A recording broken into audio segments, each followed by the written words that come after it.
आदि नाम जो संत न जपता, यम प्राण उसके हरता।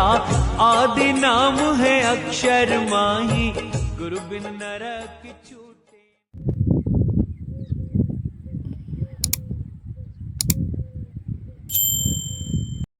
सत्साहेब सत्साहेब सत्साहेब। जय सतगुरु साईं अरुण जी महाराज को कोटि कोटि प्रणाम। जय सतगुरु कबीर साहिब जी को कोटि कोटि प्रणाम।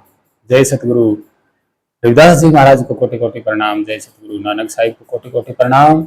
जय सतगुरु बाबा रामदेव गोसाई महाराज रुणचे वाले को कोटि कोटि प्रणाम। और जय सतगुरु भगवान बुद्ध को मेरा कोटि कोटि प्रणाम। आप सभी भक्तजनों, प्रेमियों, साधु संतों, छोटे बड़े, माताओं बहनों और सभी मानव जाति को मेरा कोटि कोटि प्रणाम। और पूरी पृथ्वी के जन जीवन को मेरा कोटि कोटि प्रणाम। सत्साहेब, वंदे मातरम, जय भारत माता, जय पृथ्वी माता। तो भक्तजनों, प्रेमियों, जब कोई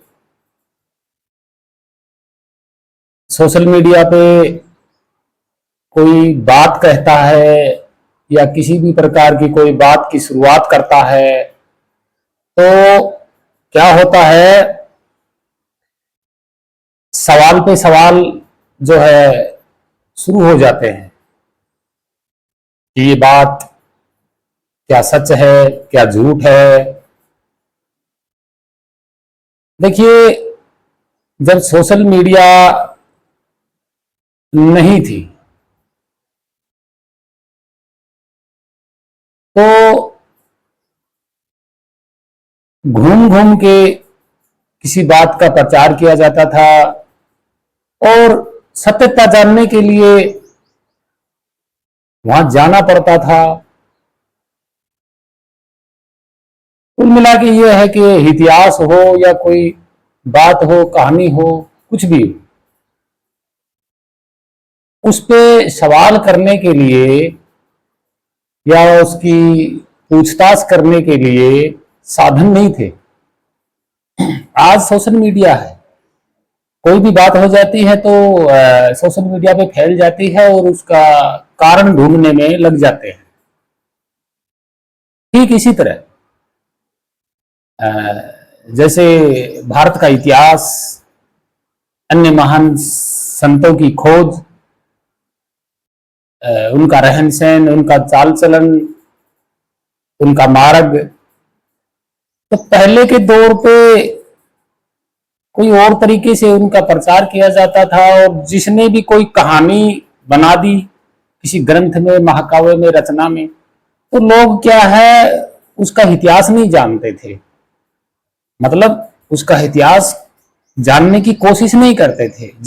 जैसा किसी ने बता दिया वैसे ही मान लेते थे। तो ये क्या था, एक ढीलापन कह दो कि कोई भी इतिहास जानने की कोशिश नहीं करता था। सोचते थे कि ऐसा हुआ होगा, तो वो आगे कदम नहीं बढ़ाते थे सच्चाई जानने के लिए। और आज का जो सोशल मीडिया का जो दौर है, वो सच्चाई जानने के लिए आगे आ जाता है।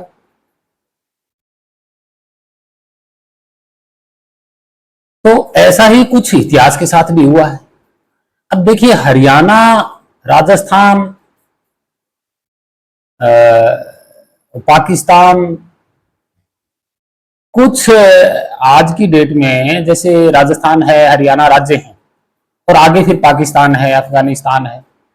तो देखिए,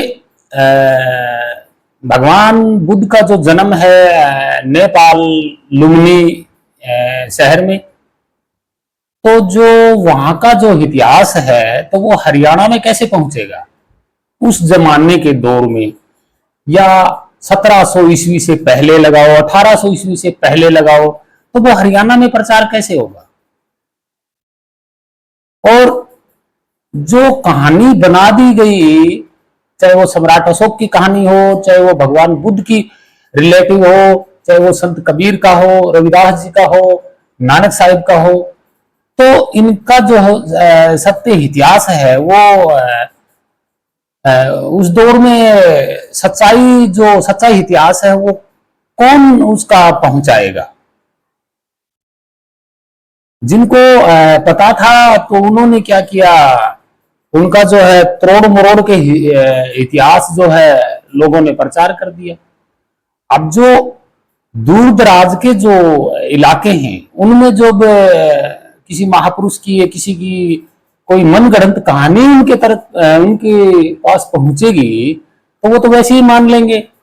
अब ये थोड़ा ही है कि कोई आज मान लीजिए हरियाणा का कोई है और भगवान बुद्ध के जन्म जो है वो लुम्बिनी में हुआ। ठीक, अगर भगवान बुद्ध के जन्म की कोई मनगढ़ंत कहानी हो और वो हरियाणा में प्रचार कर दी जाए तो क्या हरियाणा का कोई आदमी स्पेशल लुम्बिनी में जाएगा, नेपाल में जाएगा उनका इतिहास पूरी तरह से जानने के लिए? ये आज की दौर की बात नहीं कर रहा मैं उस दौर की बात कर रहा हूं 1700 ईस्वी से पहले। अब हरियाणा से कोई आदमी थोड़ी ना जाएगा पूरा इतिहास प्राप्त करने के लिए। तो यही फर्क था सोशल मीडिया का, आज का सोशल मीडिया और उस दौर के जमाने का प्रचार। उस दौर में जैसा प्रचार मिल गया, मनगढ़ंत कहानी मिल गई तो उसी को मान लेते थे। भाई इतिहास खोजने के लिए कौन जाएगा, यही तो ढीलापन था। दूसरी बात, हमारे जो बुजुर्ग थे वो पढ़े लिखे नहीं थे। अगर वो कहीं पढ़े तो पढ़े लिखे नहीं थे। तो ये क्या था, ये वो दौर था जो सच्चा इतिहास और सच्ची बात जानने के लिए कोई व्यक्ति जाता ही नहीं था। तो इसी तरह से मेरे पास जो सवाल आए हैं वो यही सवाल तो हैं। तो किसी ने मेरे से पूछा है कि पुराणों में लिखा है कि जो है पृथ्वी शेषनाग पे टिकी हुई है। भाई पुराणों में लिखा हुआ है कि पृथ्वी जो है शेषनाग पे टिकी हुई है। और दूसरा जो उन्होंने प्रश्न किया है वो कह रहे हैं कि जितने भी ये संत लोग हैं जो नाम दान देते हैं क्या यही परमात्मा के नाम है। एक ने पूछा कि जो है वेदों का ज्ञान सही है या भगवान बुद्ध का सिद्धांत सही है। तो अब देखिए कब की ये घटित घटना, कितने वर्ष बीत गए होंगे भगवान बुद्ध के काल का जो है जमाना, और आज तक ये जो है समझ में नहीं आया कि वेदों का ज्ञान सही है या भगवान बुद्ध का सिद्धांत सही है। और जो है पृथ्वी नाग शेषनाग पे टिकी हुई है। क्या कोई परमात्मा का नाम रियल में कोई परमात्मा का नाम है भी या नहीं। तो ये क्या है, ये वही दौर है, उसी दौर की प्रचलित कहानियां हैं ये, जो सोशल मीडिया नहीं था, लोग पढ़े लिखे नहीं थे, इतिहास जानने में बहुत बड़ी मुसीबत समझते थे, इसलिए उन्होंने ढीलापन रखा और जो कहानी सामने आई मनगढ़ंत उसी को मान लिया। तो आज सोशल मीडिया पे जो है पूरी दुनिया पढ़ी लिखी है, सोशल मीडिया पे जो है तरह तरह की विरासत है, प्राचीन दीवारें हैं, प्राचीन मंदिर हैं, उनकी तस्वीरें आज दुनिया के सामने आ रही है। अब उन मंदिरों में कोई बता देता है कि यहां हनुमान जी का जन्म हुआ, तो भाई सवाल तो करेगा, इतिहास तो पूछेगा। अब आज की दौर सोशल मीडिया में कोई फेक न्यूज फेंक देता है तो इतिहास तो जानेगा, वो तो सोशल मीडिया के थ्रू जानेगा, सवाल करेगा भाई ये इतिहास बताओ जरा। लेकिन पहले ऐसा नहीं था, किसी ने कुछ बोल दिया तो वो मान लेते थे। यही तो तभी तो भारत का इतिहास जो है जमीन में दब गया। और एक अहम बात है जो आज मैं उजागर कर रहा हूं कि बहुत बड़ी बात है, तो आप इस वीडियो को जरूर देखिएगा, अंत तक देखिएगा। ज्यादा लंबी नहीं है वीडियो, लेकिन फिर भी इसको देखिएगा, समझिएगा, विचार कीजिएगा, क्या वाकई में ऐसा हो सकता है। तो सबसे पहले हम लेके चलते हैं कि क्या पुराणों में जो लिखा है पृथ्वी शेषनाग पे टिकी हुई है। तो देखिए, सबसे पहले हम पृथ्वी को नहीं किसी और वस्तु को लेकर के उदाहरण को समझते हैं। सबसे पहले यहीं से आपको पता लग जाएगा क्या पृथ्वी शेषनाग पे टिकी हुई है या नहीं, और ये क्यों लिखा गया, क्या कारण था इसका। कारण, मेन बात यहां कारण आता है। देखिए, आप ऊपर देख रहे हैं कि ये छत है, इस पे 2 गाटर लगी हुई हैं, चौके लगे हुए, और मैं इस कमरे में बैठा हुआ हूं और मेरे ऊपर छत है।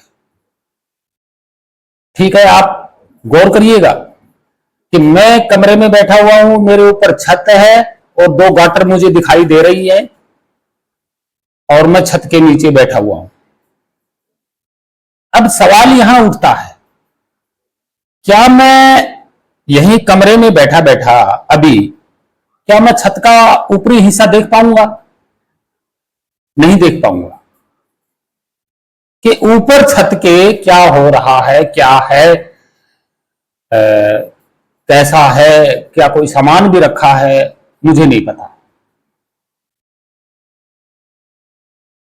लेकिन मैं नीचे के हिस्से को देख के तो बता सकता हूं कि इसमें एक पंखा भी चल रहा है, 2 गाटर भी हैं, चौके लगे हुए हैं।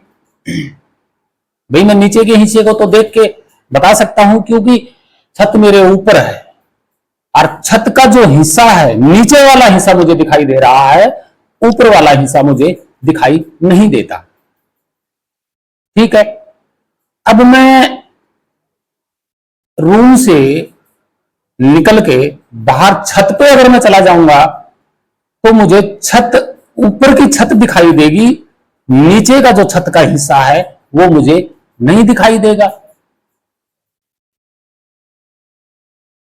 तो ठीक इसी सिद्धांत के द्वारा हम समझते हैं, उदाहरण के द्वारा, चंद्रमा हमारे ऊपर है, चंद्रमा हमारे ऊपर से आप लोगों ने देखा होगा आसमान में हमारे ऊपर ही तो होता है चंद्रमा। अब यहां मैं बैठा हूं, मेरे ऊपर छत है, तो छत का निचला हिस्सा मुझे दिखाई देता है। हमारे ऊपर चंद्रमा है तो चंद्रमा का निचला हिस्सा हमें दिखाई देता है। ठीक है, छत के ऊपर मैं चला जाऊंगा तो मुझे छत का निचला हिस्सा मुझे दिखाई नहीं देगा। ठीक चंद्रमा के ऊपर अगर हम चले जाएंगे, ऊपर सतह पे, तो नीचे का हिस्सा हमें दिखाई नहीं देगा। अब रही बात पृथ्वी की, तो हम पृथ्वी के ऊपरी सतह पर रहते हैं, तो नीचे का हिस्सा हमें कैसे दिखाई देगा भाई, कि किस पे डटी हुई है? नहीं दिखाई देगा, बिल्कुल भी नहीं दिखाई देगा।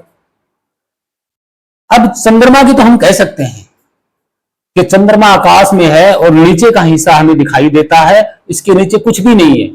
मतलब इसके नीचे की जो सपोर्ट है वो कुछ भी नहीं है, खाली चंद्रमा का निचला हिस्सा है, इसके नीचे हमें कुछ भी नहीं दिखाई देता, या कोई सपोर्ट हो या कोई बिम हो, ऐसा कुछ भी नहीं है। तो हम ये बात कैसे मान लेंगे कि पृथ्वी के नीचे भी कोई बिम होगा या पृथ्वी किसी सपोर्ट पर टिकी होगी? भाई, चंद्रमा का निचला हिस्सा हमें दिखाई दे रहा है, जब चंद्रमा भी तो आकाश में है, जब उसके नीचे कोई सपोर्ट नहीं है, धरती के नीचे कैसे सपोर्ट हो जाएगी किसी बिम की या किसी और चीज की? ठीक है। दूसरी बात, सूर्य का हमें निचला हिस्सा दिखाई देता है, ऊपर का हिस्सा हमें दिखाई नहीं देता। तो क्या सूर्य के नीचे कुछ लगा हुआ है? नहीं। और पृथ्वी के नीचे हमने कभी जाके देखा नहीं, ये देखेंगे कैसे? अगर हम चंद्रमा पे जाके पृथ्वी को देखेंगे तो इसके नीचे हमें कुछ भी नहीं दिखाई देगा, कुछ है ही नहीं।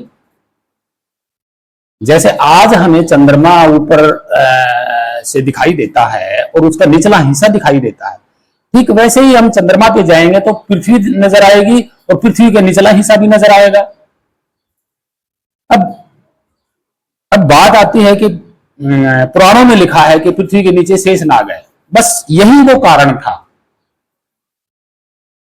कि 1400 यानी कि 1500 ईस्वी के बाद पुराण लिखे गए, और पुराणों में ये बात इसलिए लिख दी, लिखने वाले ने बड़ी चतुराई से ये बात लिखी कि पृथ्वी शेषनाग के फण पे टिकी हुई है, क्योंकि उसे पता था कि ये लोग पृथ्वी के नीचे कभी जा नहीं पाएंगे, निचला हिस्सा कभी दिखाई नहीं देगा। जो गपोर आया वो लिख दिया।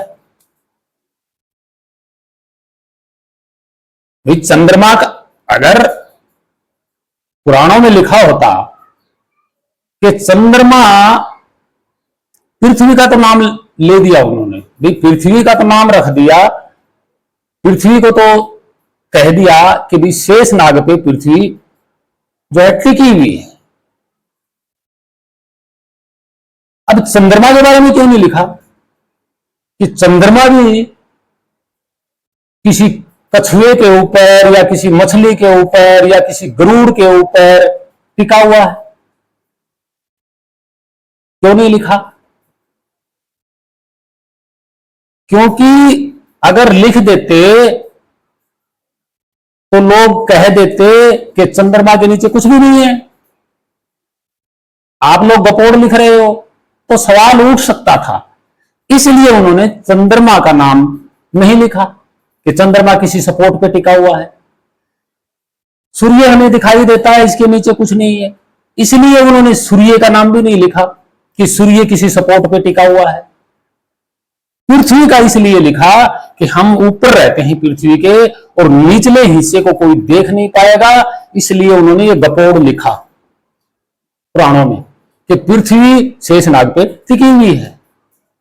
अब पुराण लिखने वाले ने 1500 ईस्वी के बाद लिख तो दिया, लेकिन वो ये भूल गया कि आज जो तुम गपोड़ लिख रहे हो और ये भोले भाले इंसान मान रहे हैं, क्या इनके होने वाली जो वंशज है, औलाद है, क्या वो ऐसी बेवकूफ होगी?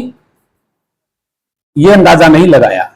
उन्होंने ये सोच लिया कि जैसे आज जो भोले भाले लोग जो बेवकूफ बन रहे हैं हमारी लिखित बातों पे, तो ये आदि अनादि काल तक ऐसे ही रहेंगे। पुराण लिखने वाले ने ये कभी नहीं सोचा कि आने वाली सभ्यता साइंस टेक्नोलॉजी एडवांस होगी, साइंस टेक्नोलॉजी में उन्नति करेगी। ये पुराण लिखने वाले ने नहीं सोचा। उसने ये बिल्कुल भी नहीं सोचा कि तेरी पोल एक दिन खुल जाएगी, कि पृथ्वी का निचला हिस्सा भी लोग देख लेंगे और तेरा शेष नाग नहीं मिलेगा। बस पुराण लिखने वाले ने ये बहुत बड़ी गलती कर दी यहां पे, इसलिए पुराण झूठा है। पुराण जो है लिखा हुआ कि पृथ्वी शेष नाग पे टिकी हुई है, झूठा साबित हो गया है। तो क्योंकि पुराण लिखने वाले ने गलती कर दी, लिखते वक्त कभी सोचा ही नहीं उसने कि एडवांस साइंस टेक्नोलॉजी विकासशील सभ्यता धरती पर जन्म लेगी और तेरी पोल को खोलेगी। ये नहीं सोचा उसने। उसने ये सोच के लिख दिया कि हमेशा ही ये मूर्ख रहेंगे, ये कभी साइंस डेवलपमेंट कर ही नहीं पाएंगे, ये सोच के लिखा। लेकिन आज ये बात लिखने वाले की पोल भी खुल चुकी है। भी चंद्रमा के नीचे कोई सपोर्ट नहीं है, सूर्य के नीचे कोई सपोर्ट नहीं है, धरती के नीचे कैसे सपोर्ट हो सकती है? तो पुराण लिखने वालों ने,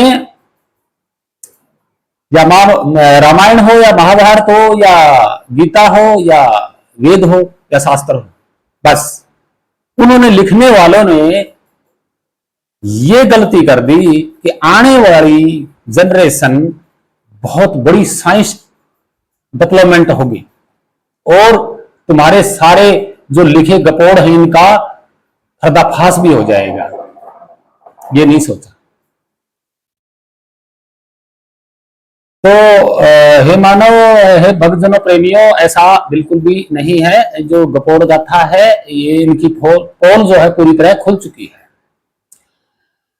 अब दूसरा आगे प्रश्न जो उठता है वो कह रहे हैं कि क्या ये जो नामदान देते हैं, जो धर्मगुरु संत बने बैठे हैं, ये नामदान देते हैं, क्या इनमें से कोई एक नाम भी रियल परमात्मा का है?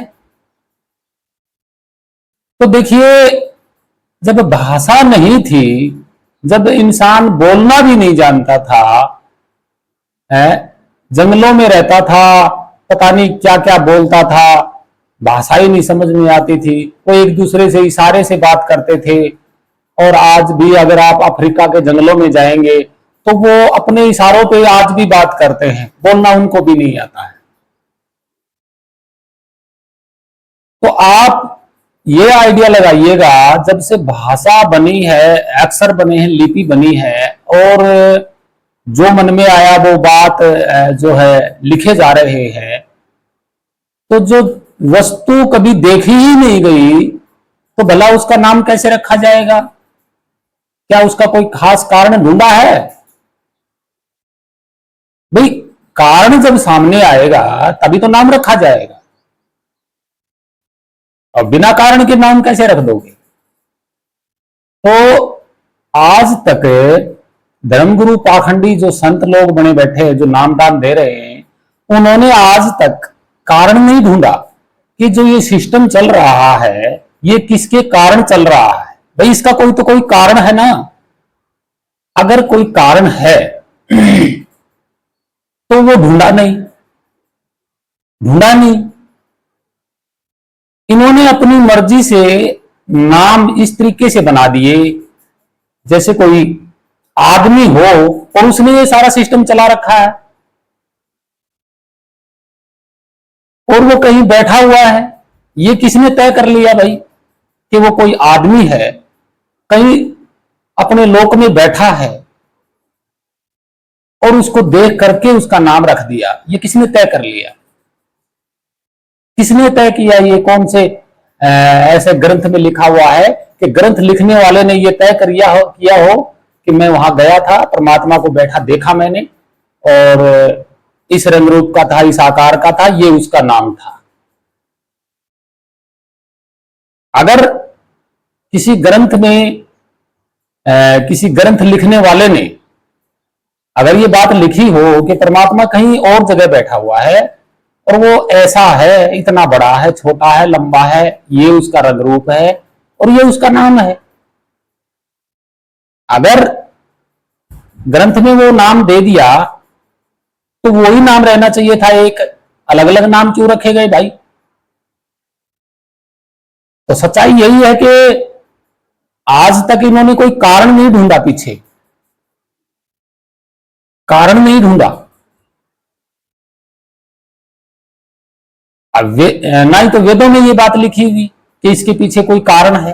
कारण है तो उसका अगर जो वेदों ने कह दिया, वेद में, गीता में, रामायण में, महाभारत में, या 6 शास्त्र 18 पुराणों में, या किसी अन्य जो आज महंत बने बैठे हैं, धर्म के ठेकेदार संत बने बैठे हैं, जो आज लिखित किताबों में से नाम दे रहे हैं,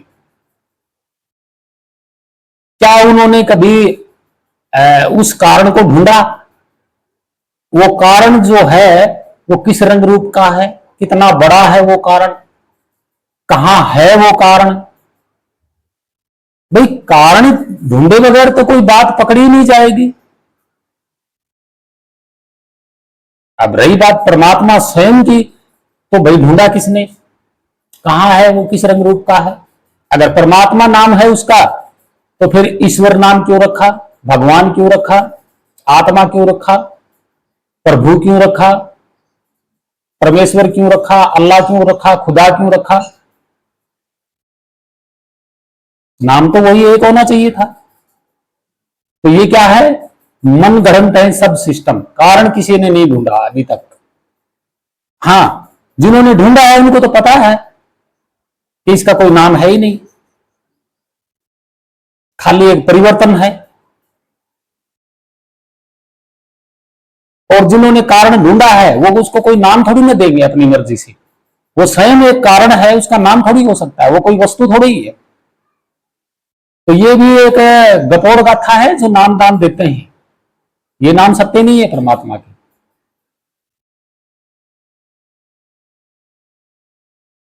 अब आज से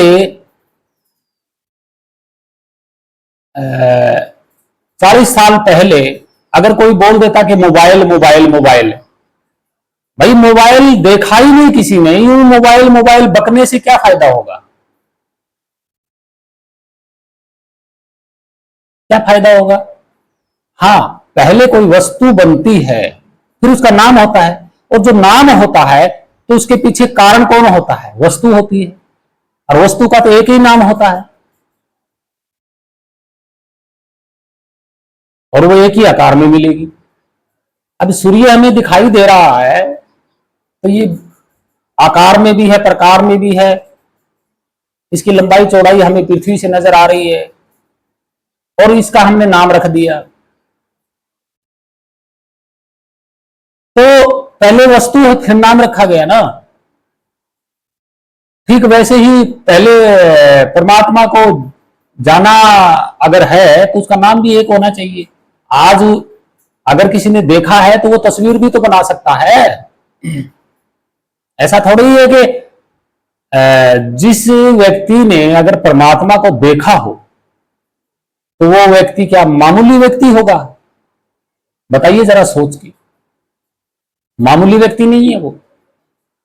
अब जब वो मामूली व्यक्ति नहीं है तो क्या वो परमात्मा का दीवार पे डिजाइन नहीं बना सकता, क्या इतना बेवकूफ है वो।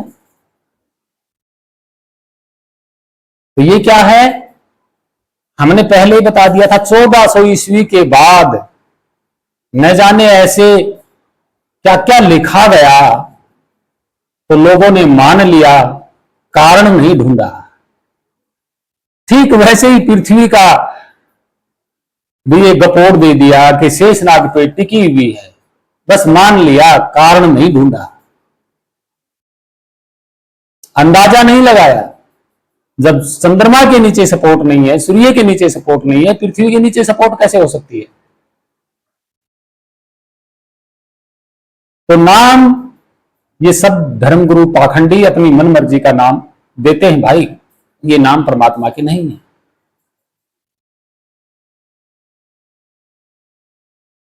और रही बात, कहते हैं कि भगवान बुद्ध का सिद्धांत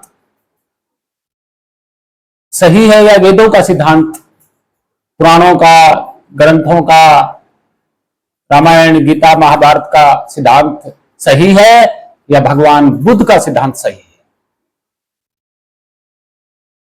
तो आप खुद ही सोचिएगा, जब पुराणों की और वेदों की ऋण की ये गाथा मैंने आपको बता दी कि पृथ्वी के नीचे शेषनाग है, तो क्या ये सिद्धांत सही है इनका।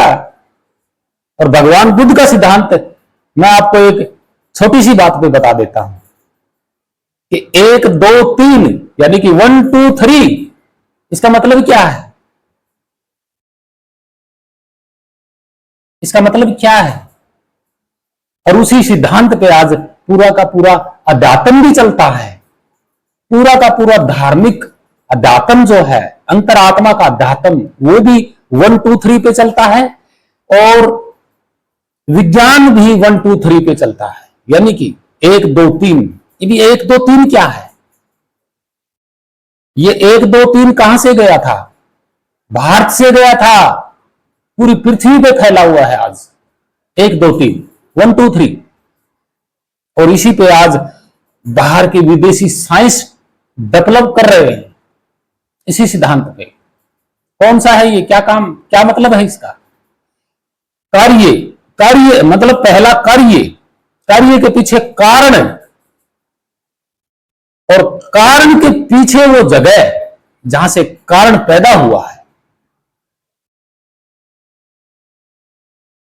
और उस जगह पर जाकर के उस कार्य का, उस कारण का खात्मा भी हो जाता है, यानी कि उसका पता लग जाता है कि ये कारण इस जगह से खड़ा हुआ था। और जैसे ही कारण खड़ा हुआ तो कारण के प्रभाव से कार्य बन गया। तो ये क्या है, 1 2 3, यानी कि कार्य, कारण और वो जगह जहां से कारण पैदा हुआ है, ये है वो 1 2 3। अब ये खाली दीवार देख रहे हैं आप, ये खाली दीवार है,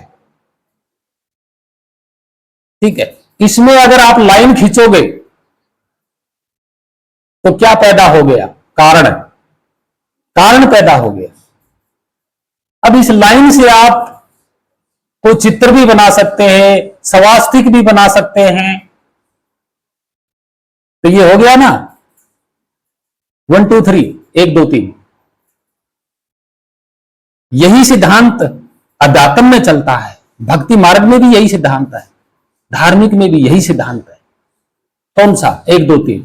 वो कैसे, शरीर, शरीर के अंदर कौन है, आत्मा। आत्मा कहां से उठी, वो स्थान। 1 2 3, शरीर 1, नंबर 1 शरीर, नंबर 2 इसके अंदर जो चेतना जो बह रही है, चेतन। 2, चेतन कहां से उत्पन्न हुई, वो स्थान। 3, 1 2 3। तो बताइए आप, क्या भगवान बुद्ध का सिद्धांत गलत है? नहीं है।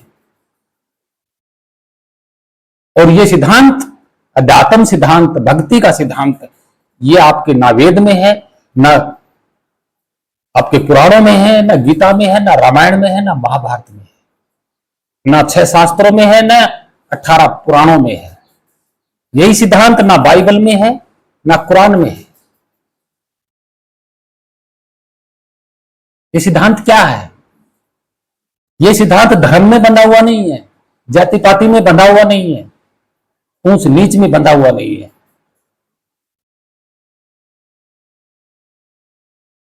और यही सिद्धांत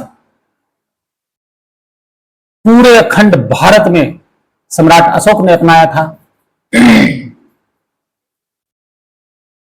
उन्होंने किस तरीके से अपनाया था? यही सिद्धांत। अगर भूखमरी है देश में तो इसके पीछे कोई कारण है। अगर कोई देश गरीब है तो उसके पीछे कारण है। अगर जब हम कारण को ढूंढेंगे तो वो जगह भी मिल जाएगी कि ये कारण पैदा कहां से हुआ है। यही भगवान बुद्ध का सिद्धांत था। यही सिद्धांत महान संतों ने अपनाया और इसी का महान संतों ने प्रचार किया। ये था वो। तो आप सोच सकते हैं, इस सिद्धांत में भ्रमित करने वाली कोई बात नहीं है। ये वो सिद्धांत है। तो आप अगर जब कारण ढूंढने लग जाएंगे तो कारण कहां से पैदा हुआ वो स्थान आपको मिल जाएगा। और रही बात पुराणों की, तो पुराणों में क्या लिखा है कि पृथ्वी जो है शेषनाग पे टिकी हुई है। ऐसे ही गपोड़ लिख दिया, मन में आया वो, सोचा भी नहीं। जब भाई चंद्रमा के नीचे कोई स्पॉट नहीं है, सूर्य के नीचे कोई स्पॉट नहीं है, तो तू पृथ्वी के नीचे कैसे शेषनाग को घुसा रहा है? क्योंकि वो चतुराई खेल गया था, लेकिन उसकी चतुराई कामयाब नहीं हुई। आज के जमाने में फेल हो गई उसकी चतुराई। उसने ये सोच के लिख दिया कि पृथ्वी के जाके नीचे जाके कौन देखेगा। बस यही गलती कर दी। और भला सूर्य को कोई मुंह में ले सकता है? ये सबसे बड़ी गलती लिख दी कि हनुमान ने सूर्य को मुंह में ले लिया। पता है सूर्य पृथ्वी से कितना बड़ा है? कि अगस्त ऋषि पूरे समुद्र को पी गए। क्या कोई पूरी पृथ्वी का पानी या किसी समुद्र का पानी कोई व्यक्ति पी सकता है? क्या है ये गपोड़? तो वेदों में कोई साइंस, ना साइंस का ज्ञान है ना अध्यात्म का ज्ञान है। क्योंकि जहां ऊंच नीच मानव जाति के लिए, खासकर मानव जाति के लिए, अगर ऊंच नीच जहां से पैदा हो गई हो, वो सिद्धांत देश को लेके डूबता है। और वेदों में तो वर्ण व्यवस्था है, जाति, रीति रिवाज, कर्म कांड, ये क्या है? ये भूखमरी पैदा करने वाले सिद्धांत हैं वेदों के, पुराणों के, रामायण के, गीता के, महाभारत के, शास्त्रों के, चाहे वो बाइबल हो चाहे वो कुरान हो। क्योंकि मानव जाति एक है और मानव जाति आज के युग में डेवलप होना चाहती है, शिक्षा प्राप्त करना चाहती है, पढ़ी लिखी होना चाहती है। वो भेद लगाना चाहती है कि आखिर ब्रह्मांड की उत्पत्ति हुई कैसे। और ये गपोड़ गाथाओं में लिख देते हैं कि ओम से ब्रह्मांड की उत्पत्ति हुई, बस। लेकिन जो वाकई में कोई इंसान है वो ये नहीं मानता कि ओम से, एक ओम मुंह से बोलने वाले ओम से ब्रह्मांड पैदा हो जाएगा। नहीं, ऐसा नहीं हो सकता। ब्रह्मा के मुख से ब्राह्मण, बाजू से क्षत्रिय, पेट से वैसे, पैरों से शूद्र, ये भी पोल इनकी खुल गई। क्या भला कोई व्यक्ति, एक व्यक्ति 4 आदमी थोड़ी ना पैदा कर सकता है? तो ये कौन सा ज्ञान है, कौन सा विज्ञान है?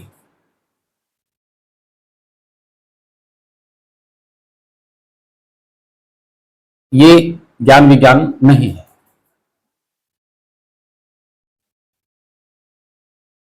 अब जो चौथी जो बात है, सोशल मीडिया पे जो मैंने बताया था आपको, सोशल मीडिया पे लोग सवाल करते हैं।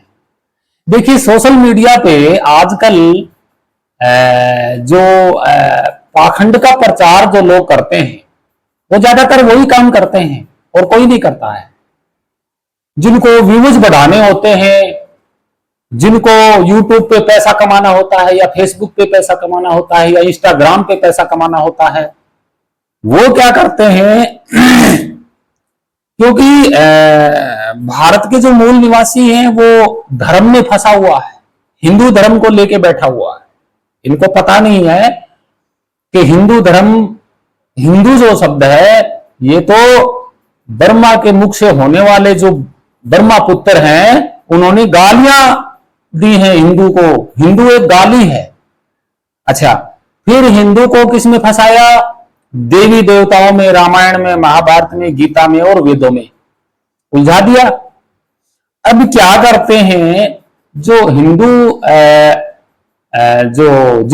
जो मानते हैं हिंदू के हम हिंदू हैं, वही लोग क्या करते हैं, पुराणों के आधार पे और वेदों के और शास्त्रों के और रामायण और गीता और महाभारत के आधार पे पाखंड फैला देते हैं, व्यूज लेने के लिए, पैसा कमाने के लिए यूट्यूब पे। क्योंकि वो मानते हैं, क्योंकि उन्होंने कभी कारण तो जाना ही नहीं, इतिहास तो जाना ही नहीं। वो तो जिसने बोल दिया वही बात आज मान रहे हैं। वो उन्होंने किया क्या है? खोज करने की कभी कोशिश की है? जो मानता है नहीं की, तो वो तो लिखी हुई बातों को मान रहा है आज भी। अब वो क्या करता है, जैसे पहाड़ी इलाके में चला गया और वहां कोई गुफा देख ली उसने, या कोई शिला पड़ी है, वहां कोई रहता होगा, तो क्या कहेंगे, यहां हनुमान जी का जन्म हुआ था। फैल गया शुरू, क्योंकि उसने रामायण पढ़ी हुई है ना, तो रामायण में उसको पता चल गया। अब देखिए, राजस्थान में कहां अयोध्या, कहां राजस्थान, तो राजस्थान में बताते हैं कि वशिष्ठ गुरु का आश्रम है और राम और लक्ष्मण अयोध्या से वहां पढ़ने गए थे, राजस्थान में पढ़ने गए थे। भाई कहां अयोध्या, कहां राजस्थान, इतनी दूर पढ़ने गए थे। और जब उस आश्रम की मैंने तस्वीर देखी तो वो तो बौद्ध मठ है राजस्थान में। वो पता नहीं अब्बू धाबी है क्या है, वो पता नहीं नाम तो है ऐसा, गुजरात साइड में है वो, राजस्थान का बॉर्डर ही लगता है वहां पे, पहाड़ी एरिया में। क्या है वो वहां भगवान बुद्ध की मूर्तियां रखी हुई है, शिल्प कला है वहां पे नागवंश राजाओं की। उसी को उन्होंने वशिष्ठ आश्रम बना दिया। एक कालिया नाग की है, उसको उन्होंने बोल दिया कि श्री कृष्ण जी यहां पे कालिया नाग को हराया था।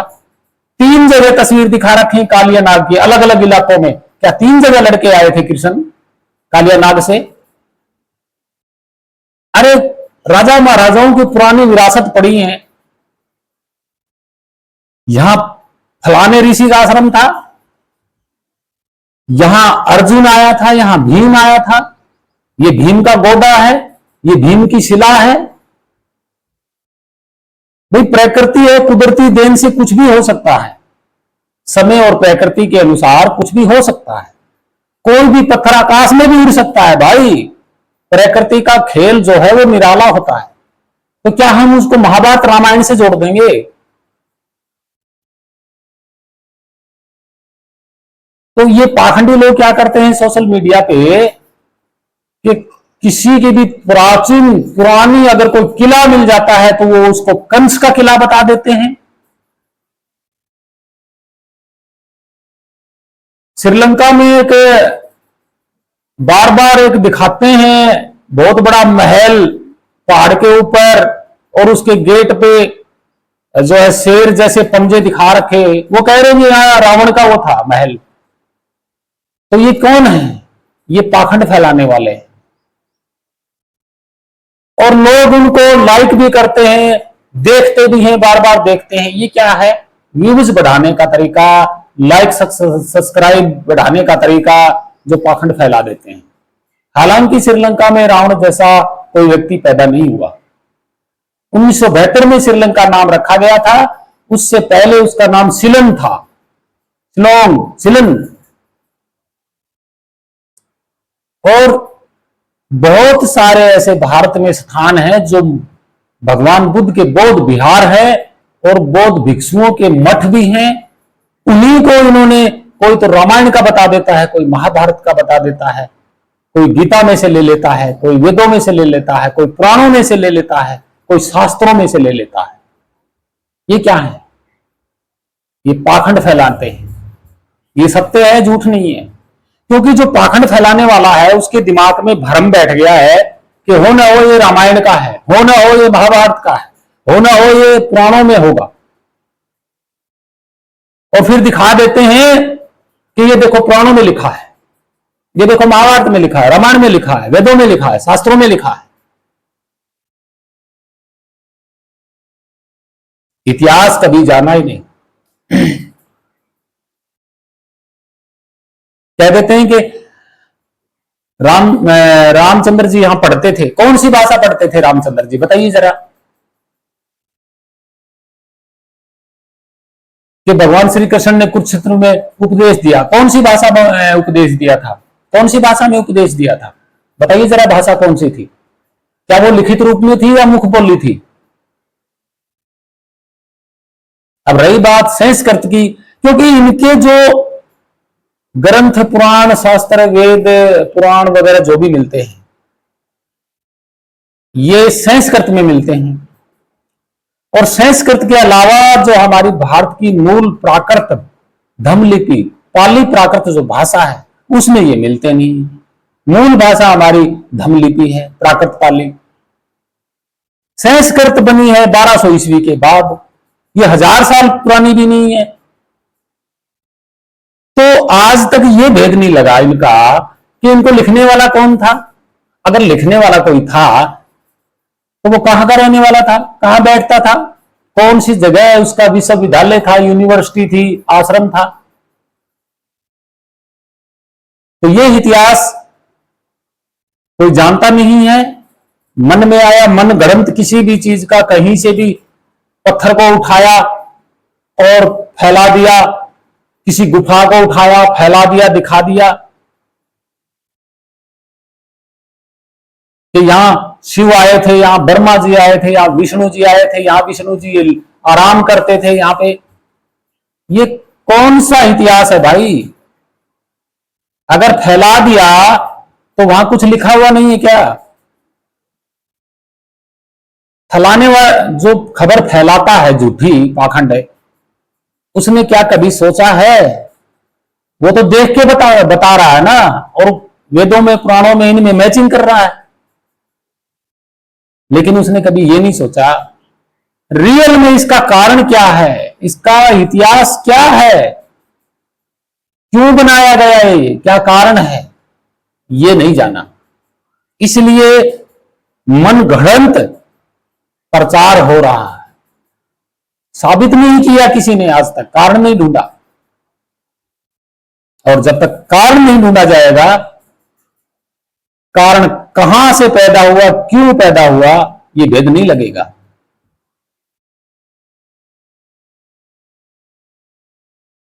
तो हे मानव जाति, हे भक्तजनों, प्रेमियों, कारण जो है वो सबसे बड़ा महान है। ये शरीर है तो इस शरीर के पीछे कारण है कौन सा? आत्मा, जिसको नाम दे दिया गया आत्मा। हालांकि देखी नहीं किसी ने, नाम ठोक दिया ऐसे ही। इस कारण को ढूंढने वाले ने कभी नाम नहीं दिया, और जिन्होंने नहीं ढूंढा वो नाम पे नाम ठोके जा रहे हैं। कोई आत्मा कह रहा है, कोई परमात्मा कह रहा है, कोई कुछ कह रहा है, कोई कुछ कह रहा है, क्योंकि वो आज तक भी अलग है, अनामी है, और सबका सार है। वो आज तक सबका सार है, आगे भी रहेगा, पीछे भी था। और वो कौन है? निअक्षर, क्योंकि वो लिखने में आया ही नहीं, इसलिए वो निअक्षर है, नितत्व। भाई वो तत्व होता तो आज वैज्ञानिक खोज लेते, तत्व तो है ही नहीं, वो नितत्व है। जब उसको ढूंढा ही नहीं तो नाम कैसे ठोक दिए? ये क्या है? सब मन से बनावटी बातें। तो भक्तजनों, प्रेमियों, आशा करता हूं आप लोगों ने ये 4 प्रश्नों की 4 बातें सुनी। धन्यवाद आपका। और पूरी मानव जाति को मेरा यही संदेश है कि आप कारण को ढूंढिए, यानी कि इतिहास को ढूंढिए, तो आपको पता लगेगा कि स्थान कौन सा था। यानी कि 1 2 3 पहले कार्य, फिर कारण, कारण कहां से पैदा हुआ, उस स्थान का पता लग जाएगा। यह है सिद्धांत किसका? भगवान बुद्ध का। तो आप सभी छोटे बड़े माताओं बहनों, पूरी मानव जाति को मेरा कोटि कोटि प्रणाम, धन्यवाद। और सभी महान संतों को मेरा कोटि कोटि प्रणाम। सत साहेब, वंदे मातरम, जय पृथ्वी माता, जय भारत माता। सत साहेब।